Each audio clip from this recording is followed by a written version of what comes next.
saya ngajak teman-teman, saya udah keliling di beberapa tempat untuk kita mulai berimajinasi tentang reformasi jilid 2. Kita mulai imajinasi ke sana. Karena seluruh syarat terjadi reformasi itu sudah lengkap. Ada kemunduran demokrasi, ada krisis politik, dan yang akan menjelang mungkin adalah krisis ekonomi. Bagi saya akan sangat berbahaya ketika seluruh krisis itu terjadi dan rakyat, dalam hal ini juga mahasiswa, itu belum siap. Tio, kamu bilang reformasi jilid 2. Kalau habis dari sini kamu diundang Pak Presiden ketemu gimana? Saya sudah diundang untuk ke istana di bulan Agustus dan saya menolaknya. Jadi nggak usah bicara kalau, kita sudah pernah nolak itu. Bagaimana kalau kemudian pemerintah berusaha membuka pintu atas kritik kamu itu dengan cara ngajak ngobrol tadi? Seluruh yang kita sampaikan itu bisa ditonton sendiri oleh Presiden lewat podcast. Jadi nggak perlu ketemu lah ya? Prinsipnya begini Mbak, bahwa kalau saja Pak Presiden Prabowo ini ya, meskipun lahir dari perzinahan politik dan pelanggaran konstitusi, itu bertaubat secara politik dan jadi presiden yang baik, mungkin saya mau kok jadi orang pertama yang akan dukung beliau. Misalnya, beliau copot Kapolri, beliau beneran lakukan reformasi Polri, bubarin BGN, beliau menghilangkan pengaruh militer di dalam tubuh politik, beliau bubarkan BGN kalau menurut Mas Ardi, kelola MBG dengan cara yang berkeadilan, beliau prioritaskan pendidikan dan kesehatan sebagai kebutuhan dasar warga negara, termasuk pelayanan umum, beliau tidak caper di dunia internasional, tapi fokus pada memperbaiki kehidupan bangsa. Kalau beliau melakukan seluruh yang memang kita butuhkan, saya rasa rakyat itu nggak usah pakai uang, pasti akan nyoblos beliau lagi di 2009. Tapi kan sayangnya, beliau itu nggak percaya diri sama dirinya. Jadi beliau merasa bahwa untuk menang di 2029 harus punya uang banyak. Publik mulai melihat tanda-tanda sebetulnya reformasi jilid 2 itu. Rocky Gerung sebut reformasi jilid 2 mungkin terjadi, Prabowo pikul beban Jokowi. Publik mulai menangkap sinyal bahwa Indonesia menuju reformasi jilid 2. Rocky Gerung menilai bukan tanpa alasan masyarakat merasa deja vu dengan kondisi 1998. Semua variabel yang dulu memicu reformasi, kini mulai terasa lagi di era Presiden Prabowo Subianto. Menurut Rocky, ketidakpastian yang terjadi saat ini bukan sepenuhnya tanggung jawab Prabowo, tapi warisan dari pemerintahan sebelumnya. Dari utang 800 triliun hingga konflik agraria, semua berakar dari era Jokowi. Namun, apakah ini cukup jadi jika menjadi tanda-tanda reformasi jilid 2? Akankah Prabowo bisa keluar dari bayang-bayang Jokowi? Atau justru jadi presiden dengan nasib serupa Soeharto sang mertua? Dari Kamisti Baru, merah putih bukan milik keluarga Prabowo, One Piece bukan solusi, solusinya adalah reformasi 98 jilid 2. Mudah-mudahan kalau memang situasinya tidak membaik, 2-3 hari yang lalu mahasiswa sudah bergerak. Saatnya teman-teman yang hari ini berada di posisi manapun support gerakan, selalu dengungkan gerakan-gerakan perubahan, gerakan memperbaiki kondisi bangsa, dan terus dialektikakan, ceritakan, diskusikan dimanapun teman-teman hadir, dimanapun teman-teman ngopi, dimanapun teman-teman berkumpul. Beritakan kondisi bangsa hari ini, dan yakinlah pada satu momentum kalau memang bangsa ini tidak mau berubah, tidak pernah berubah, maka momentum itu terjadi. Hari ini genap 27 tahun kita memperingati gerakan reformasi 1998 yang telah mengubah banyak Indonesia. 1998 pada era Soeharto, kala itu di akhir-akhir jabatannya Indonesia sedang tidak baik-baik dan sangat buruk kondisinya. Krisis ekonomi, kerusuhan melanda antara 13-15 Mei, dan pada akhirnya atas tekanan publik, tekanan rakyat, tekanan mahasiswa, Soeharto Presiden Republik Indonesia kedua menyatakan mengundurkan diri pada tanggal 21 Mei 1998. Dan inilah yang kita kenang sebagai sebuah peristiwa reformasi. Tetapi sayangnya sekarang reformasi seperti sesat di jalan. Reformasi seperti salah jalan. Reformasi seperti dibelokkan. Betul bahwa reformasi telah kita nikmati dengan kebebasan, terutama berdemokrasi. Kebebasan di negara kita terkait demokrasi harus kita acungi jempol, karena saat ini kita betul-betul berdemokrasi, meskipun demokrasi sering dijahati oleh penguasa yang ingin berkuasa melanggengkan kekuasaannya. Betul, reformasi telah melahirkan kebebasan, siapapun boleh menjadi pemimpin, tetapi tidak jugalah demokrasi harus diakali dengan mensiasati konstitusi supaya orang seperti Gibran yang masih kurang umur pada saat itu lolos menjadi calon wakil presiden.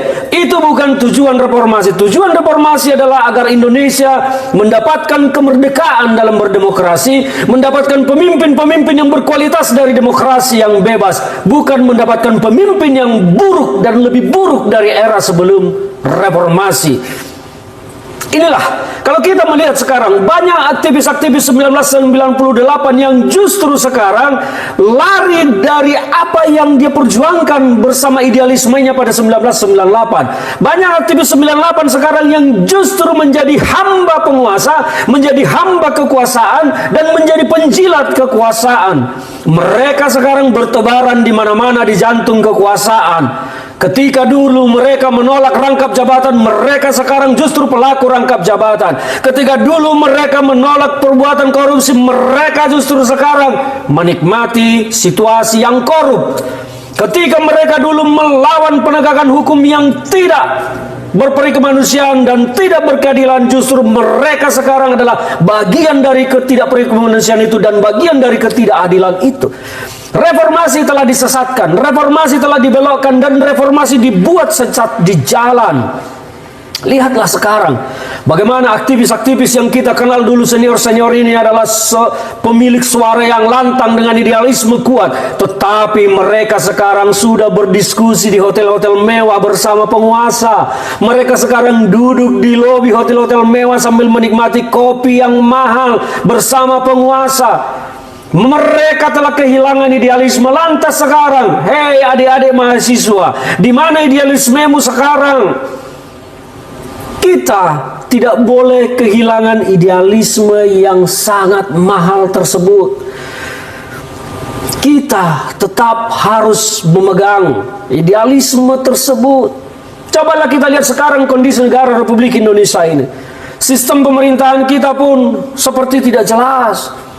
Kita menganut sistem presidensial, tetapi presiden begitu-begitu saja. Kekuasaan parlementer seperti lebih kuat. Apa yang mau kita cari dengan reformasi 27 tahun?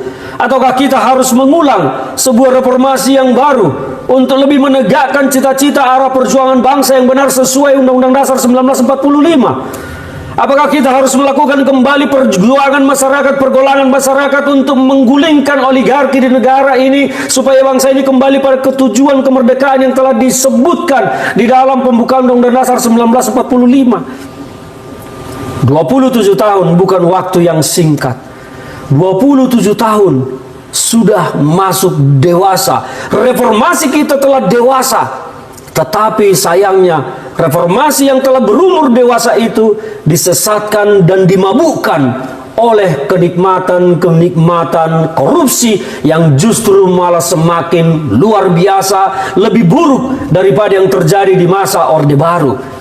Inikah yang mau kita tuju? Saya tidak setuju dengan kondisi kita saat ini. Maka saya berpikir bahwa jika penguasa masih terus melanggengkan kejahatan-kejahatannya, mengelola keuangan negara dan mengelola negara, maka sudah selayaknya kita rakyat bangkit kembali, menggulingkan oligarki penguasa yang angkuh. Jadi di Indonesia misalnya nikel kita itu ada ferronikel, artinya ada ferronya, besi, yang dikasih buat Cina gratis, atau nikel laterit Ni ada Li, ada litium. Bahkan kita menduga ada Nd, neodymium untuk magnet. Itu ikutan-ikutan. Nah, selalu yang dibayar nikel itu yang termurah, koper itu yang termurah, timah itu yang termurah. Lebih baik terbuka sama Amerika. Begitu terbuka kita bilang, oh ini ada nikelnya. Ya, tapi lu bayar juga ininya ya, lu bayar juga ininya ya, lu bayar juga ininya ya, gitu ya. Mau tantanumnya kayak palladiumnya kayak lu bayar. Berdasarkan konten. Itu yang namanya keterbukaan. Dulu tuh ditutup-tutupin, sekarang dibuka-buka. Itu Amerika mau gambarin Cina sebenarnya dengan keterbukaan informasi data mineral tadi. Nah, yang gue heran tuh akademisi, lu mau di kampus Bandung kayak kampus Jogja kayak kampus Surabaya, lu kemana akademisi nggak ngingetin pemerintah? Lu kemana nggak ngingetin kampus? Malah lu diem-diem baik gitu ya. Lu ingetin dong bahwa ikutan dia dari proyek-proyek yang apa? Dari mineral-mineral tadi ada yang lebih mahal daripada nikel. Gitu loh. Iya. Nah, berapi-api kan gua. Ya, yang thorium itu memang lagi dipakai juga kan sebenarnya sebagai jadi dibuang di Indonesia. Sama kita dibayar timahnya. Thoriumnya diekstrak sama mereka.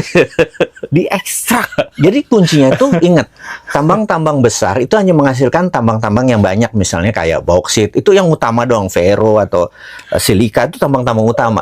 Tapi untuk menghasilkan benda-benda seperti tantalum, seperti cerium, gue sebutin semua tabel periodik ya, itu harus diproses. Jadi non tambang gitu, non tambang itu semua di crack gitu ya, pakai teknik cracking hydro kayak apalah macam-macam hydro cracking banyak. Jadi intinya mereka kerjanya di lab, itulah dapat bonus gratis. Akhirnya mereka baterai itu kan ada kobalt, ada nikelnya. Tapi produk-produk berikut yang di samping-sampingnya, karena itu kenapa Cina 10 tahun sekali menjadi raja dari produk-produk lain, karena dia mengekstrak itu semua. Amerika ngamuk lah, mendingan dibuka, data lu buka, gitu maksudnya. Ngerti nggak? Itu gua rasa ini pengkritikus juga bukan nggak paham juga dunia mineral, asal ngomong juga gitu. Tapi saya kemarin saya kemarin berbincang dengan salah seorang direktur dari perusahaan tambang nikel, salah satu yang terbesar di satu pulau. Dia juga ngomong kayak bapak gitu. Jadi kami itu ya terpaksa untuk menjual secara bongkahan gitu lah. Bongkahan yang seperti itu. Yang hitung nikelnya. Nah, oh, alhamdulillah ada yang sadar. Salut buat lo. Padahal jadi misalkan dia ngegali tanah dalam untuk dapat nikel 20 meter, 30 meter, akhirnya dia dapat. Padahal yang lebih berharga justru adalah tanah yang dibuang ini. Iya, overburdennya. Iya, di situ tuh banyak sekali katanya bahan-bahan yang bisa dipecah lagi. Ya itu seperti yang Bapak bilang tadi itu, masukin ke dalam laboratorium, diolah lagi, ada begitu banyak di situ barang-barang yang bahkan harganya lebih mahal. Bener. Yes. Ya itulah. Jadi kita ini memang di zaman Soekarno mundur sampai 300-400 tahun, kita memang negaranya udah dijajah, diperkosa segala macam. Tapi yang diambil cuman di atas permukaan seperti lada, sawit, misalnya cengkeh dan lain sebagainya di zaman Belanda menjajah, semua di atas permukaan. Itu diambil berkali-kali juga nggak akan ambil. Tetapi sejak zaman sekarang ini 10-15 tahun terakhir kita brutal, yang diambil bawahnya. Yang itulah yang kita bilang disebut brutal mining. Inilah yang membuat kekayaan kita akhirnya habis. Dengan kegoblokan rezim kemarin, maaf ya bagi fans rezim kemarin, gue ngomong apa adanya karena lu yang berdosa paling banyak, karena ini yang paling brutal nih dalam masa reformasi ini. Kan rezimnya berlanjut ke sekarang, Pak. Nah, gue malah gini deh, kita lebarin aja. Masa reformasi ini jadi pencetus reformasi berdosa, yang mendiamkan reformasi berdosa, yang menjalankan reformasi selama 25 tahun ini. Anda merusak hak rakyat sebenarnya. Jadi jangan rejim kemarin, kasihan. Semua reformasi gue blame sekarang. Jadi kita harus ulang deh. Jadi reformasi udah selesai 25 tahun. Jadi 25-30 tahun jadi orde baru sekitar 30 tahun. Orde lama juga sama. Ini juga 25. Habis itu hari orde new mind. Oh, hilang. Oke, kita bikin orde new mind. Pemikiran baru lah kira-kira gitu.